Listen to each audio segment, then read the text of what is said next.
Okay, guys. Here's one of my most singular and unique processes for creating a glass piece that I have developed. For hundreds, if not thousands of years, people have been using pipes for smoking plants and herbs. I wanted to develop a process for soft glass that created a highly functional, elegant, smooth-hitting, and affordable pipe.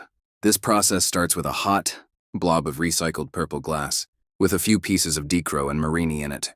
I use the jacks to push a small hole in the glass to the end of the pipe, then use both blades of the jacks to widen the hole, creating a nice uniform tube. I'm using beeswax on the jacks to prevent the metal from heating up and sticking to the glass.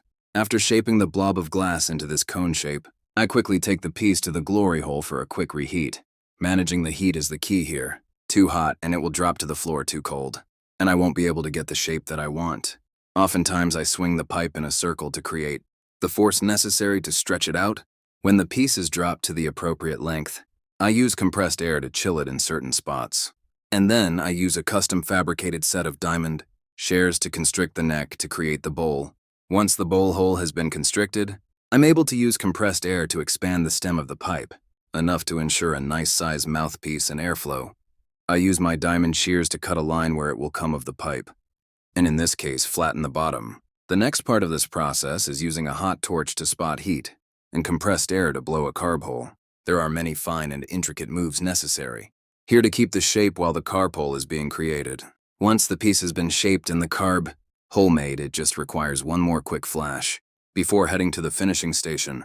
At the finishing station, I quickly bump the piece off where the finisher now takes over. The final move is using the hot torch, the fire polish the mouthpiece. Once the mouthpiece is smooth and round, it just requires being set in the oven to cool down slowly. Although it is true that soft glass is susceptible to the thermal shock, this process is done so quickly and efficiently, there is very little stress in these pieces. Very rarely do these pieces crack with proper use.